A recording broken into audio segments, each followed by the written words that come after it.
नमस्कार, बहुत स्वागत है आप सभी का वीके न्यूज पर। मैं हूं आपके साथ चेतन पाठक। पाकिस्तान की शहबाज शरीफ सरकार ने मौजूदा सेना प्रमुख जनरल कमर जावेद बाजवा के साथ मिलकर देश में नए आर्मी चीफ की तैनाती कर दी है। इसके साथ ही उन्होंने इमरान खान के खिलाफ एक तीर से दो निशाने लगा दिए हैं। शहबाज शरीफ ने इमरान खान की पत्नी बुशरा बीवी के भ्रष्टाचार की पोल खोलने वाले लेफ्टिनेंट जनरल असीम मुनीर को नया आर्मी चीफ नियुक्त किया है।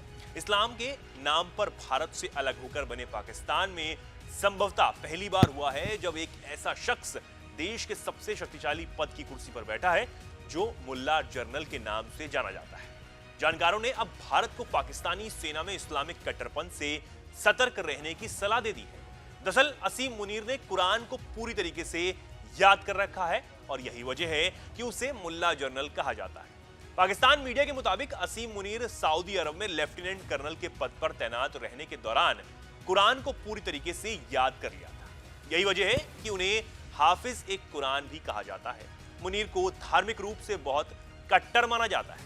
हालांकि पाकिस्तान में पहले भी ऐसे सैन्य अधिकारी तो हुए हैं जो हाफिज एक कुरान रह चुके हों, लेकिन आर्मी चीफ जैसे बड़े पद पर पहली बार ऐसा हुआ है जब ऐसे किसी शख्स को बैठाया गया हो। माना जा रहा है कि हिज्ब एक कुरान जनरल असीम मुनीर भले ही कट्टरपंथियों को बढ़ावा ना दें, लेकिन वो ऐसा माहौल जरूर बना सकता है जहां सेना के अंदर इस्लामिक कट्टरता को बढ़ावा मिले। जानकार मानते हैं कि ऐसे में भारत को अलर्ट रहने की बेहद जरूरत है, क्योंकि पाकिस्तान की बुनियाद ही इस्लाम के नाम पर पड़ी थी। पाकिस्तान इस्लामिक कट्टरपंथियों का गढ़ रहा है और पाकिस्तानी सेना में ऐसे बहुत से सैनिक हैं जो तबलीगी जमात से ताल्लुक रखते हैं। इसके अलावा पाकिस्तानी सेना ने कुछ समय पर एक अन्य कट्टरपंथी संगठन तहरीक-ए-लब्बैक को जन्म दिया था, जो बाद में उसी के गले की फांस बनता दिखाई रहा। आपको बता दें कि पाकिस्तान की सेना खुद को इस्लाम की सेना मानती है। पाकिस्तान की सेना के बारे में कहा जाता है कि वो अल्लाह के लिए लड़ते हैं, ना कि देश के लिए। और पाकिस्तान की सेना ने अपनी वेबसाइट पर अपनी यही मोटो लिखा हुआ है। इसमें अल्लाह के लिए जंग लड़ने की बात कही गई है। गौर करने वाली बात यह है कि शायद इसलिए पाकिस्तान इस्लाम, अतिवाद और आतंकवाद की वजह से अस्थिरता के दौर से गुजर रहा है। हालांकि पाकिस्तान के संस्थापक मोहम्मद अली जिन्ना पाकिस्तान को एक लोकतांत्रिक देश बनाना चाहते थे, लेकिन सेना ने ऐसा होने नहीं दिया। जानकारों का मानना है कि पाकिस्तान कट्टर इस्लामिक देश बनकर रह गया है, जो आतंकियों की फैक्ट्री बन गया है। माना यह जाता है कि जनरल जिया उल हक की नीतियों की वजह से पाकिस्तानी सेना में ऐसे अधिकारियों और सैनिकों की नस्ल आ रही है जो सेना के अंदर इस्लामिक एजेंडे को आगे बढ़ाना चाहते थे।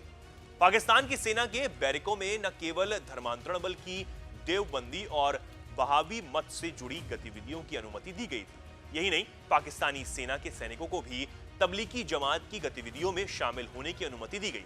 इससे पाकिस्तानी सेना ने ऐसे रणनीतिकारों की एक नई पौध आ गई जो जिहादी विचारधारा और सैन्य योजनाओं से लैस थे। पाकिस्तानी सैनिकों को कुरान पर आधारित जंग की ट्रेनिंग दी गई। उन्हें दार उल इस्लाम और दार उल हर्ब की बारे में भी बताया गया। इस तरह जनरल जिया ने पाकिस्तानी सेना को पूरी तरीके से कट्टरपंथी बना दिया।